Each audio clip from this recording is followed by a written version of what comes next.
جو دوست اور بزرگوں، ہم یہاں پر کیوں آئے اور کیوں جمع ہوئے؟ مختلف ملکوں سے آئے، مختلف شہروں سے آئے، مختلف علاقوں سے آئے، اپنے کاروبار چھوڑ کر آئے، اپنے بیوی بچے چھوڑ کر کے آئے، اپنے گھر کی راحتوں کو چھوڑ کر کے آئے،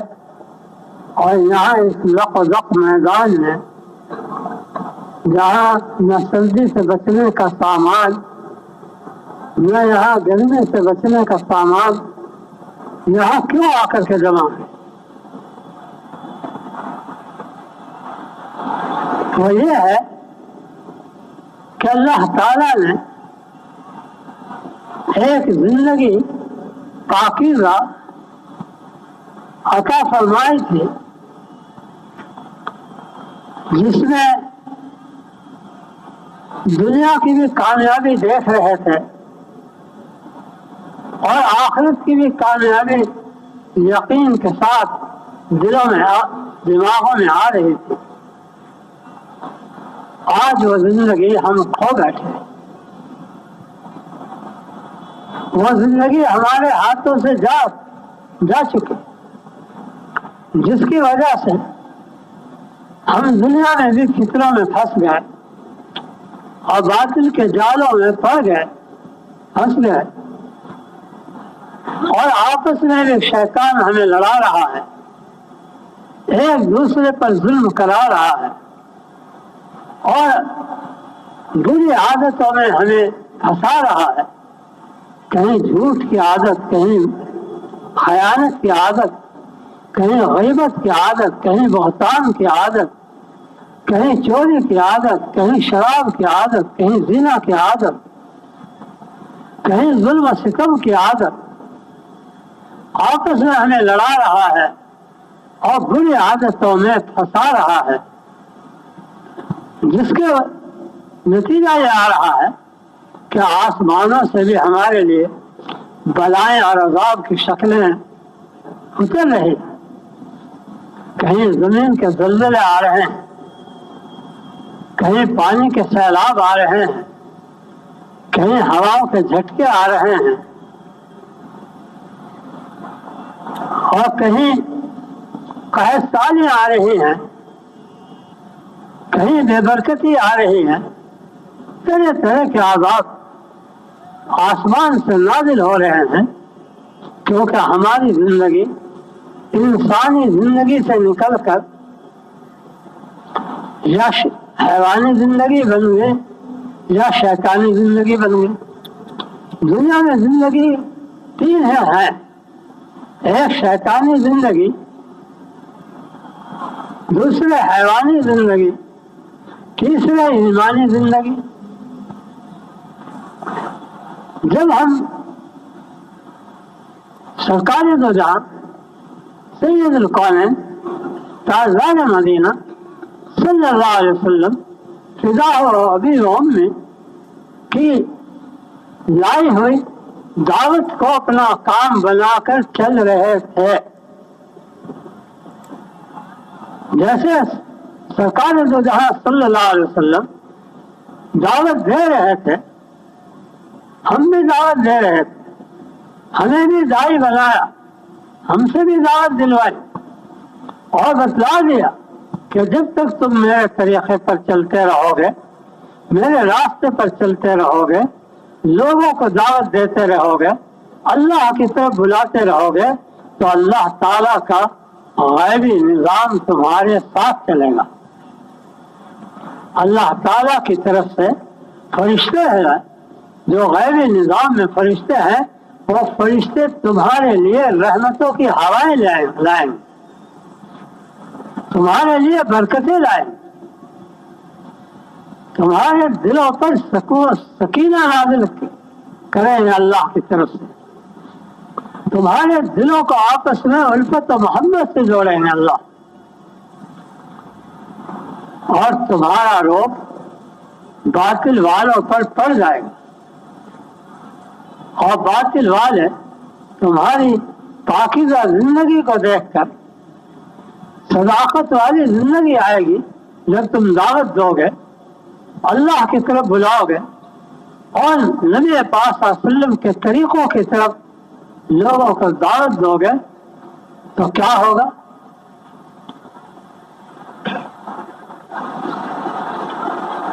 فرشتے تمہارے ساتھ، بادل تمہارے ساتھ، ہوائیں تمہارے ساتھ،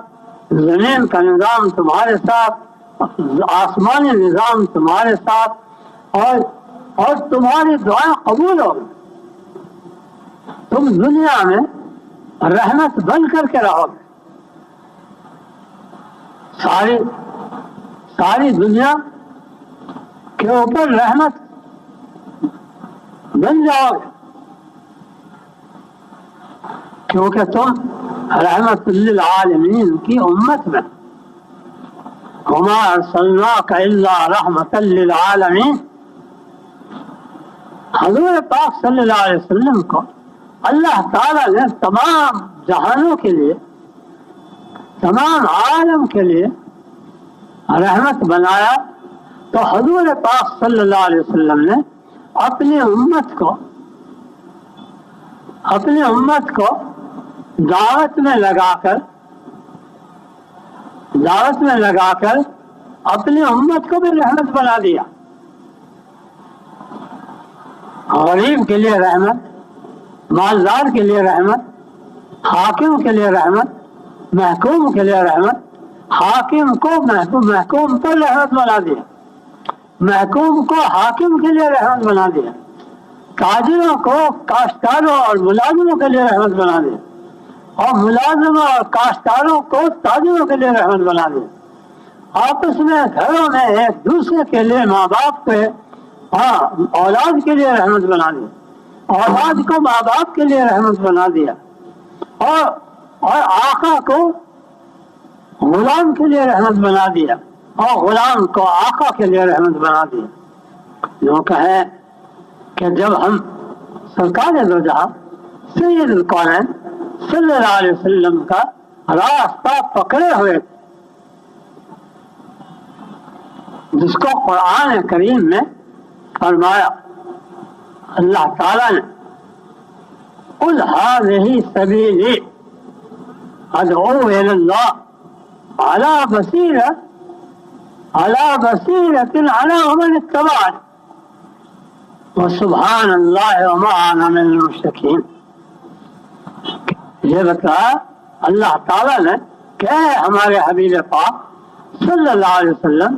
آپ اپنی امت کو بتلا دیجیے، فرما دیجیے کہ میرا راستہ یہ ہے، ہذہ سبیلی، میرا راستہ یہ ہے کہ میں لوگوں کو ادعو الی اللہ، اللہ کی طرف بلاتا ہوں،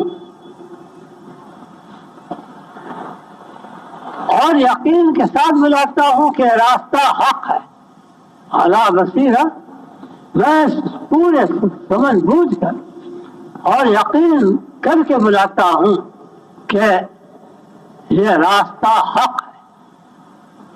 اور میرا بھی راستہ یہی ہے، اور جو میرا اتباع کرے گا، مجھ پر ایمان لائے گا، مجھے سچا سمجھے گا، اس کا راستہ بھی یہی رہے گا۔ تو ہمارے لیے اللہ نے راستہ بتلا دیا اور مقرر کر دیا کہ جو نبی پاک صلی اللہ علیہ وسلم کا راستہ ہے دعوت دینے کا، لوگوں کو اللہ کی طرف بلانے کا، مخلوق سے خالق کی طرف بلانے کا، وہی راستہ اس امت کا رہے گا، اور جب تک یہ نبی پاک صلی اللہ علیہ وسلم کے راستے پر چلتی رہے گی، سارا نظام غیبی اس کے موافق چلتا رہے گا، ہوائیں اس کے موافق چلتی رہیں گی، بادل اس کے موافق چلیں، سمندر اس کے موافق رہیں، دریا اس کے موافق رہیں، زمین اس کے موافق رہے گی، پہاڑ اس کے موافق رہیں، اور فرشتے اس کے موافق رہیں، چاند سورج اس کے موافق رہیں، اور ستارے اس کے موافق رہیں، غیبی نظام سارا اسی کے موافق رہے گا، اللہ کی وہ مخلوق جو انسان کے علاوہ ہے، جنات کے علاوہ ہے، پرندوں کی مخلوق، وہ اس کے لیے دعائیں اور استغفار کرتے رہیں۔ مچھلیاں سمندروں میں اس کے لیے دعا اور استغفار کرتے رہیں اور اس کے گناہوں کو بخشواتے رہیں، کیونکہ گناہ سب سے ہوں گے، جو اللہ کی طرف بلا رہا ہے گناہ اس سے بھی ہو جائیں گے، لیکن اس کے گناہوں کا اللہ نے غیبی نظام قائم کر دیا اس کے بخشے جانے کا، کہ چرندوں کو، پرندوں کو اور چیونٹیوں کو اور مچھلیوں کو اور فرشتوں کو اس کے لیے گناہوں کے مغفرت کی دعاؤں میں لگا دیا کہ ان لوگوں کے لیے دعا کرتے رہو، ان کی مغفرت کے لیے، ان کے گناہ معاف ہونے کے لیے دعائیں کرتے رہو۔ تو میرے دوستوں بزرگوں، جب تک ہم حضور پاک صلی اللہ علیہ وسلم کے اس رحمت والے راستے پر، کیونکہ جب حضور رحمت للعالمین ہے، حضور پاک صلی اللہ علیہ وسلم کی لائی ہوئی دعوت بھی رحمت للعالمین، اور آپ کا ایک ایک طریقہ رحمت للعالمین، آپ کے کمانے کے طریقے، کھانے کے طریقے، پہننے کے طریقے،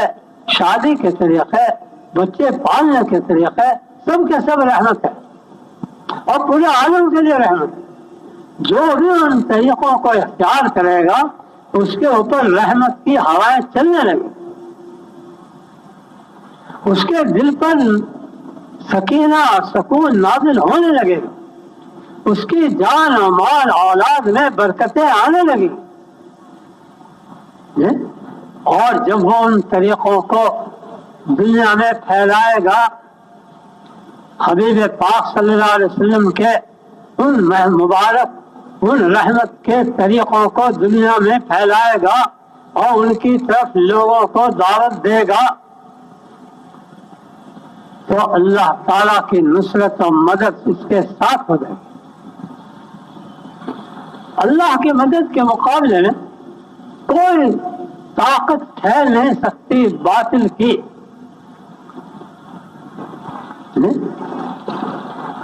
إن ينصركم اللہ فلا غالب لكم، جب اللہ کی مدد آئے گی تمہارے پاس کوئی غالب نہیں آ سکتا، کوئی غالب نہیں آ سکتا، باطل کے ٹکڑے ہو جائیں۔ بل نخزع بالحق على الباطل فيدمغه فإذا هو زاهق، حق کو پھینک کر ماریں گے ہم باطل کے اوپر، اور پھینک کر مارتے ہیں باطل کے اوپر یہاں تک کہ حق اس کا دماغ کچل دیتا ہے اور پھر باطل زائل ہو جاتا ہے۔ جب حق آئے گا دعوت کے ذریعے سے، حق آئے گا تو باطل ختم ہوگا۔ اذا جاء الحق وزهق الباطل ان الباطل كان زهوقا، کیونکہ جب حق آتا ہے باطل چلا جاتا ہے۔ حق کی مثال اور باطل کی مثال اس سے سمجھے کہ ایک مکان میں رات کو اندھیرا ہے، نہ چراغ ہے، نہ بجلی ہے، کوئی چیز نہیں، نہ موم بتی ہے، اندھیرا چھا رہا ہے مکان کے اندر۔ اب آپ کے پاس قوتیں ہیں، بادشاہ ہے، ایٹم بم بھی ہے، ٹینک بھی ہے، فوجیں بھی ہیں اور بندوقیں بھی ہیں، سب چیزیں آپ کے پاس ہیں۔ آپ اس اندھیرے کو یوں کہیں کہ اے اندھیرے، اے ظلمت، اس مکان سے نکل جا، نہیں تو میں بندوق سے تجھ کو مار دوں گا اور نکال دوں گا، تو وہ اندھیرا نہیں ڈرے گا بندوق سے، وہ یوں کہے گا تو 1000 بندوقیں پھینکتا رہو، میں نکلنے والا نہیں ہوں۔ پھر تو ہے دیکھ، اب میں توپ لاتا ہوں، اب میں مشین گن لاتا ہوں، یا تو نکل جا، میں تو اس سے تجھے ختم کر دوں، تو وہ اس سے نہیں ڈرے گا، وہ یوں کہے گا تیری توپ تیری مشین گن میرے اوپر اثر نہیں کر سکتی۔ پھر جو کہو میں ایٹم یاد لاتا ہوں اور ایٹم بم مارتا ہوں، ہائیڈروجن مارتا ہوں، تو وہ اس سے بھی نہ ڈرے گا، وہ کہے گا اور بلکہ ہنسے گا، ارے تو بیوقوف، تو مجھے جانتا ہے میں کون ہوں؟ میرے اوپر نہ بندوق اثر کرتی ہے، نہ مشین گن اثر کرتی ہے، نہ تمہاری توپیں اثر کرتی ہیں، نہ تمہارے بم اثر کرتے ہیں، میرے اوپر ان کا کوئی اثر نہیں۔ تمہاری ساری طاقتیں میرے مقابلے میں بیکار ہیں اور باطل ہیں، اور تم بے وقوف ہو، جاہل ہو، تم مجھے جانتے نہیں کہ میں کس سے ڈرتا ہوں، میں ان چیزوں سے نہیں ڈرتا۔ شیطان ڈرتا ہے ان سے؟ اگر تم شیطان پر بندوقیں چلاؤ تو مر جائے گا؟ شیطان پر تم توپ چلاؤ، مشین گنیں چلاؤ، مر جائے گا؟ ایٹم بم مارو شیطان تو مر جائے گا؟ وہ ہنسے گا کہ کتنے بیوقوف ہیں، میرے پھندے میں آ گئے اور میری جہالت ان کے اوپر چھا گئی، اور میں نے باطل کو ان کے اوپر مسلط کر دیا۔ لیکن جو ایمان والا ہے، وہ عقل مند ہے، وہ جانتا ہے کہ یہ اندھیرا کہیں سے جائے، تو وہ ایک موم بتی لاتا ہے، گاؤں ہے، بجلی وہاں نہیں ہے، ایک موم بتی یا ایک چراغ لاتا ہے اس مکان کے اندر، تو اس سے خوف زدہ ہو کر اور ڈر کر اندھیرا مکان سے باہر نکل جاتا، نکل جائے گا نہیں؟ ایک پیسے کا چراغ، ایک پیسے کی موم بتی اسے نکال لے،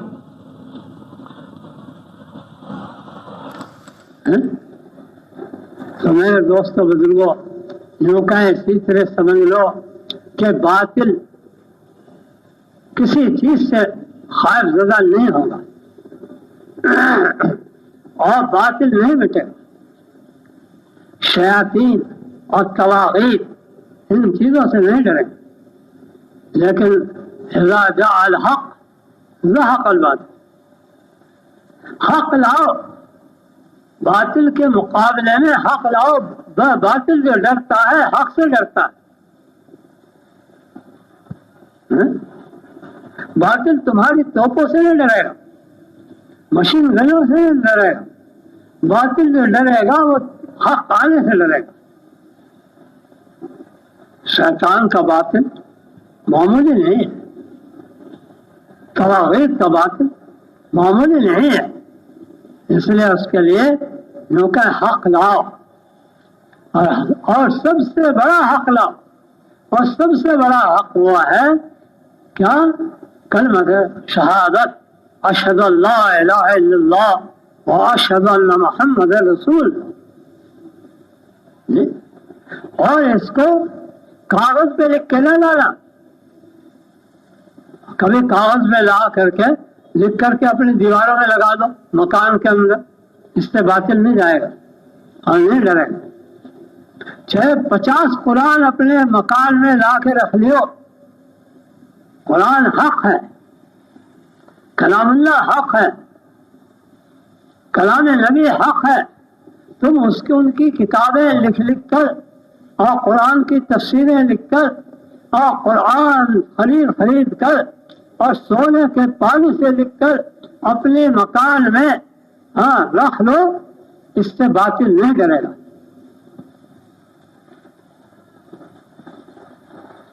وہ یوں کہے گا کہ یہ حق جب تک ورقوں میں ہے ہم اس سے نہیں ڈرتے، جب یہ انسان کے اندر حق آئے گا، مومن کے اندر حق آئے گا،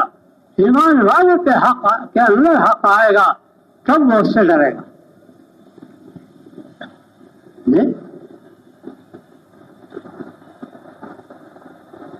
اور حق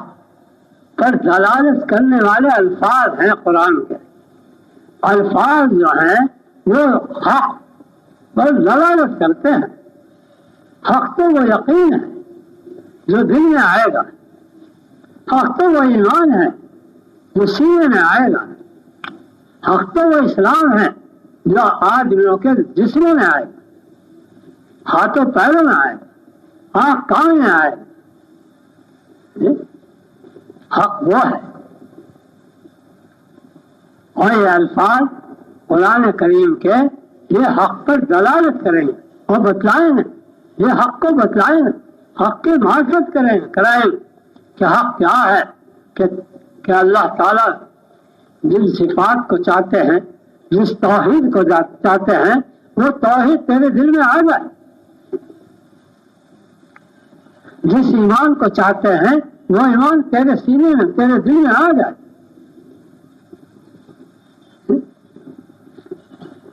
جس تفکر کو چاہتے ہیں, یہ تفکرون فی خلق السماوات والارض, جو کہ یہ تیرے دماغ میں آ جائے.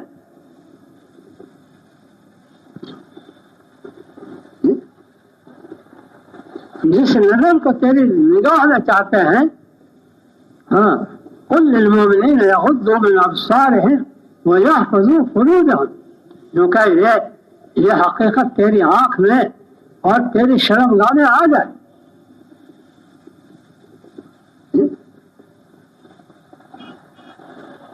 وعباد الرحمن الذین یمشون علی الارض ہونا وَإِذَا خَاطَبَهُمُ الْجَاهِلُونَ قَالُوا سَلَامًا, جو کہ اس کی حقیقت تیرے اندر, تیرے چلنے میں اور تیرے کلام کرنے میں اور تیرے مخاطب ہونے میں جاہلوں کے ساتھ یہ عیب تیرے اندر آ جائے. فَلَا تَمْشِ فِي الْأَرْضِ مَرَحًا إِنَّكَ لَن تَخْرِقَ الْأَرْضَ وَلَن تَبْلُغَ الْجِبَالَ طُولًا, جو کہ زمین پہ آ کر کے نہ چلنا, تواضع سے چلنا, تو پہاڑوں سے اونچا نہیں ہو جائے گا اور زمین کو پھاڑ نہیں دے گا. جو کہ اس کی حقیقت تیری رفتار میں آ جائے اور تیرے اندر تواضع آ جائے, تکبر تیرے اندر سے نکل جائے اور اللہ کا خوف اور تقوی تیرے دل کے اندر آ جائے اور توکل اللہ کے اوپر بھروسہ آ جائے. لیکن یہ صفات کیسے آئیں؟ یہ قرآن والی صفات اور یہ عادات طیبہ کیسے آئیں؟ جب ایمان ہدایت کے ساتھ بنے گا. پہلے محنت کرنی پڑے گی ہدایت کے لیے کہ مجھے اللہ تعالیٰ کا وہ صحیح راستہ مل جائے جس پر اللہ تعالیٰ ملتے ہیں, جس پر اللہ تعالیٰ راضی ہوتے ہیں, جس پر اللہ تعالیٰ نے جنت کے وعدے کیے ہیں, جس پر اللہ تعالیٰ نے دنیا میں حیات طیبہ کے وعدے کیے ہیں, پاکیزہ زندگی کے وعدے کیے ہیں, جس پر اللہ تعالیٰ نے غیر نظام موافق بنانے کے وعدے کیے ہیں, جس پر اللہ تعالیٰ نے دلوں کو جوڑنے کے وعدے کیے ہیں, جس پر اللہ تعالیٰ نے حقیقت کو کھولنے کے وعدے کیے ہیں. لوگ محنت کر کے, دعوت کی محنت کر کے پہلے اس کو اپنے اندر لاؤ. یہ ہے والذین جاہدوا فینا.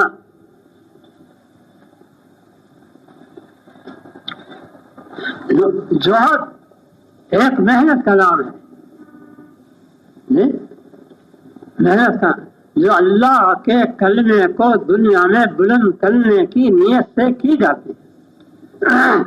جو اللہ کے دین کو دنیا میں پھیلانے کی نیت سے کی جاتی ہے, اس کا نام جوہد ہے, اس کا نام جوہد ہے. اور وہ 4 چیزوں سے چلے گی. جوہد جو پوری ہوگی, جوہد کا جو نقشہ بنے گا, جوہد کی جو شکل بنے گی, وہ 4 چیزوں سے بنے گی کہ لوگوں کے پاس جاؤ, ہر ایک کو جا کے دعوت دو, اللہ کی عظمت سناؤ, اللہ کی بڑائی سناؤ. قم فانذر وربک فکبر وثیابک فطہر والرجز فاہجر ولا تمنن تستکثر ولا ربک فاصبر. جب تم لوگوں کو دعوت دو گے تو تمہارے اوپر کچھ مصیبتیں آئیں گی، تمہارا کچھ امتحان آئے گا، اللہ تعالیٰ امتحان لے گا، کوئی مارے گا، کوئی گالی دے گا، کوئی تان کرے گا، کوئی راستے روکے گا، اور کہیں اللہ کی راہ میں چلتے چلتے کہیں خوف آئے گا، کہیں بھوک آئے گی، کہیں کاروبار بھی بچوں میں نقصان آئے گا، کیونکہ ان ساری چیزوں کو بولے رب کا فصبر، کیونکہ جو بھی حال آتا رہے اللہ کے لیے اس کو صبر کرتا اور جمتا چلا جا، اس کی وجہ سے تیرے قدم نہ ڈگمگائے،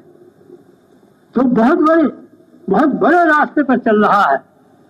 تو اللہ کو اپنے ساتھ لینے کے لیے چل رہا ہے، تو اللہ کی رضا کو حاصل کرنے کے لیے چل رہا ہے، تو ایک بڑی جنت کو ہمیشہ کے لیے لینے کے لیے چل رہا ہے۔ لہٰذا جو راستے میں تیرے مسائل آئیں اور تکلیفیں آئیں اور مجاہدے آئیں ان کو برداشت کرتا ہوا چلا جا اور لوگوں کو اللہ کی طرف دعوت دیتا ہوا چلا۔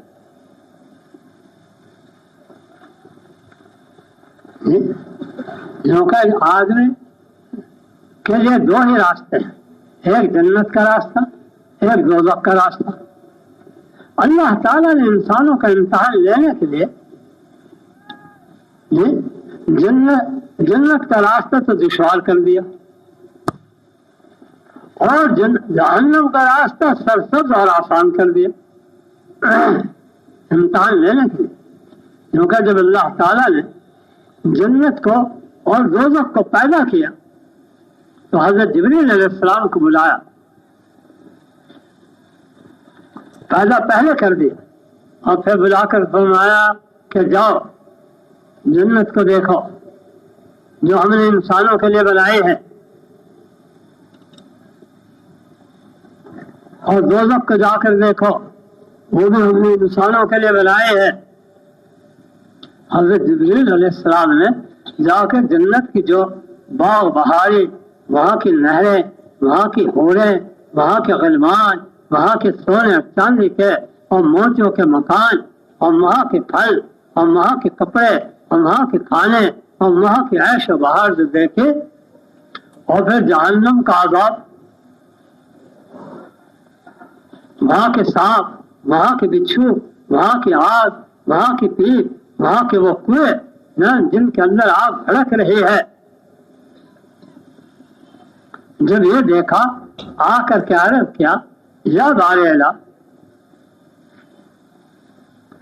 اس جہنم کو تو بیکار ہی پیدا کیا، اس میں جائے گا کون؟ ایسے عذاب میں، ایسی مصیبتوں میں جائے گا کون؟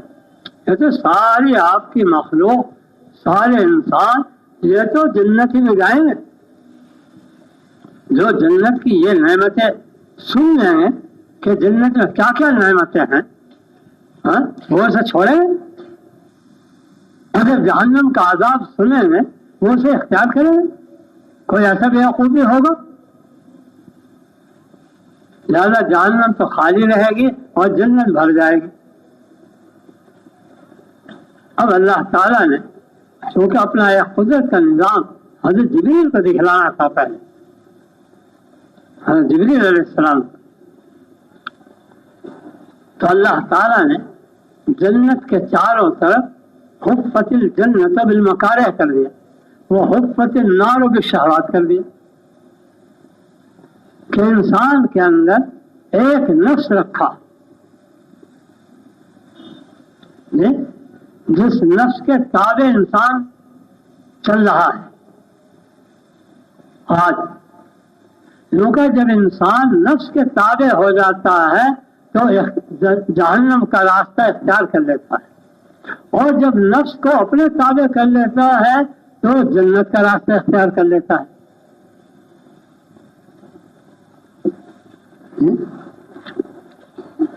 کہ جنت کے چاروں طرف اللہ تعالیٰ نے وہ اعمال رکھے جو نفس کے اوپر گراں ہیں اور صعب ہیں اور مشکل ہے۔ اب یہاں پر رات کو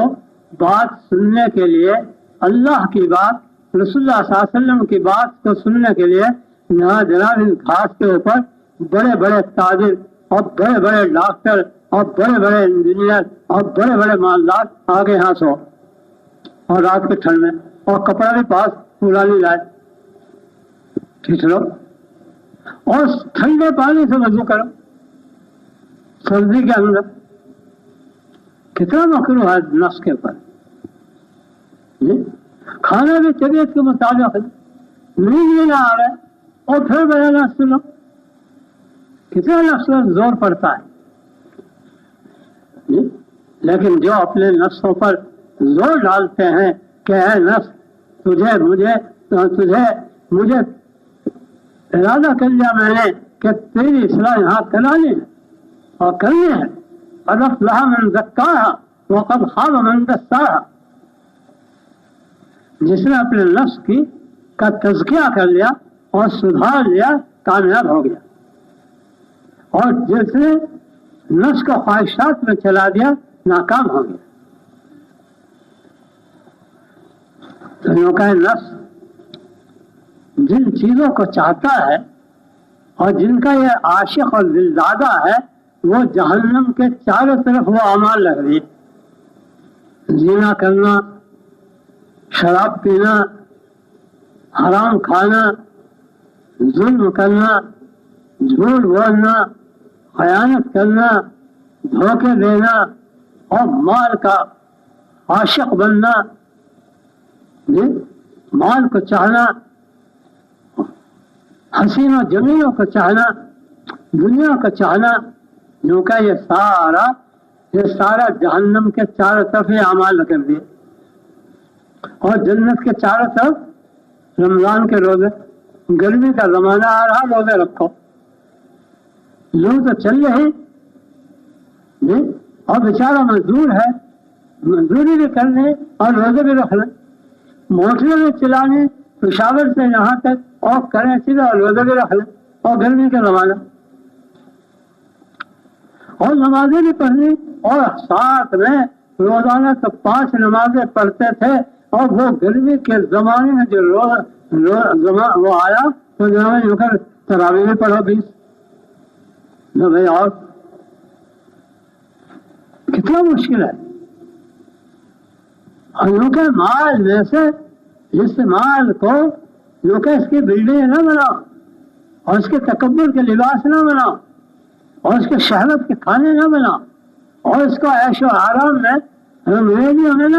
اڑاؤ، بلکہ اس کے خرچ کا طریقہ بھی آ گیا، کیا وَآتَ الْمَالَ عَلَىٰ حُبِّهِ ذَوِي الْقُرْبَىٰ وَالْيَتَامَىٰ وَالْمَسَاكِينِ وَابْنِ السَّبِيلِ وَالسَّائِلِينَ وَفِي الرِّقَابِ، کہ اس مال کو جو روزانہ کی تمہاری آمدنی آ رہی ہے، چاہے دکانوں سے، چاہے کھیتیوں سے، چاہے ملازمتوں سے، دفتروں سے، مزدوری سے، اس آمدنی کو بلڈنگوں میں نہ خرچ کرو، شادیوں میں نہ خرچ کرو، بلکہ کہنے یوں کہ رشتے داروں میں دیکھو کس کو کون حاجت مند ہے بیچارہ، اپنے رشتے داروں کی حاجتوں کو پورا کرو، یتیموں کو تلاش کرو، یتیموں میں لگاؤ، مسکینوں کو تلاش کرو، مسکینوں کے اوپر خرچ کرو، اور مسافروں کو دیکھو کہ بہت سے مسافر راستے میں ان کا خرچ ختم ہو گیا، ان مسافروں کی مدد کرو، اور سائلین کو دیکھو، مانگنے والے فقراء کو ان کی حاجتوں کو پورا کرو، اور جس کی گردن غلامی میں یا کسی تاوان میں پھنس گئے ہو اس کی گردن اس سے تاوان سے چھڑانے میں اور غلامی سے چھڑانے میں خرچ کرو۔ یہ روزانہ کی آمدنی بتائی اللہ نے، زکوٰۃ نہیں بتائی، ہاں زکوٰۃ کو آگے بیان کیا، کیونکہ ان پر خرچ کرتے کرتے پھر بھی اگر مال بچ گیا اور سال اس پہ گزر گیا، اب زکوٰۃ دو، اقاموا الصلاۃ وآتوا الزکاۃ، کیونکہ خدا سے ڈرنے والے، تقوی اختیار کرنے والے اس طرح سے چلتے ہیں اپنے مالوں میں.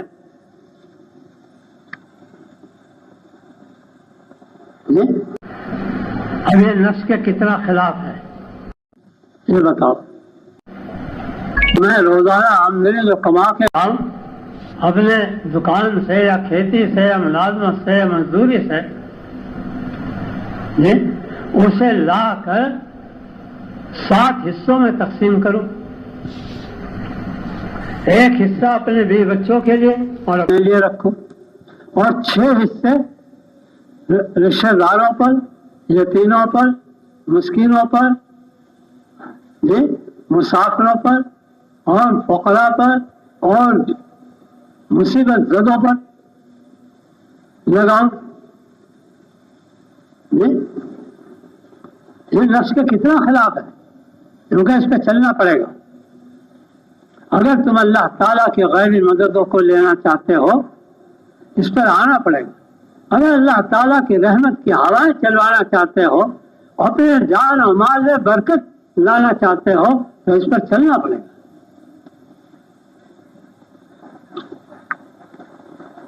یہ نفس کے خلاف. اور یہ جنت کے چاروں طرف یہ اعمال، رمضان کے روزے اور خرچ کرنا مال کا اور حج کرنا،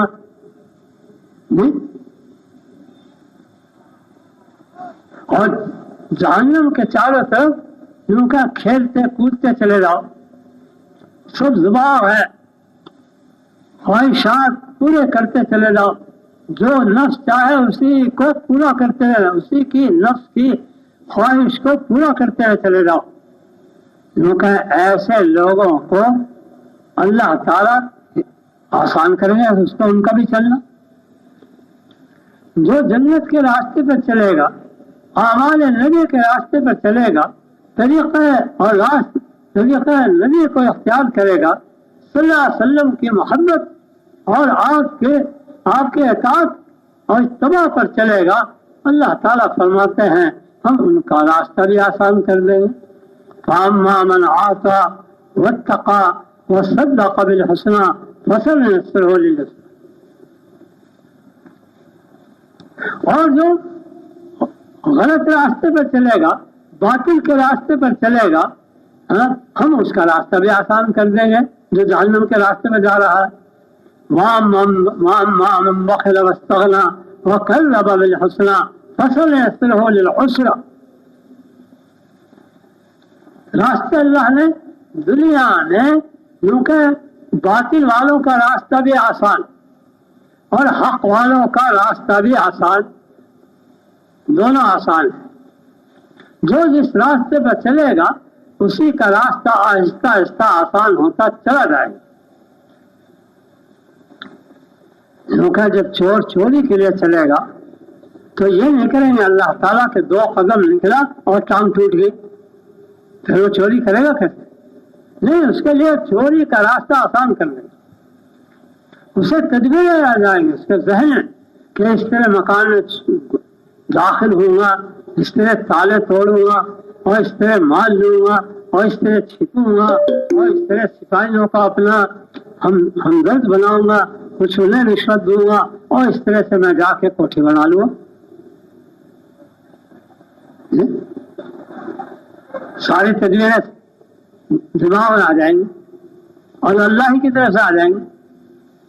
کیونکہ انسان کے اوپر تصرف جو ہے اللہ تعالیٰ ہی کا تصرف چل رہا ہے.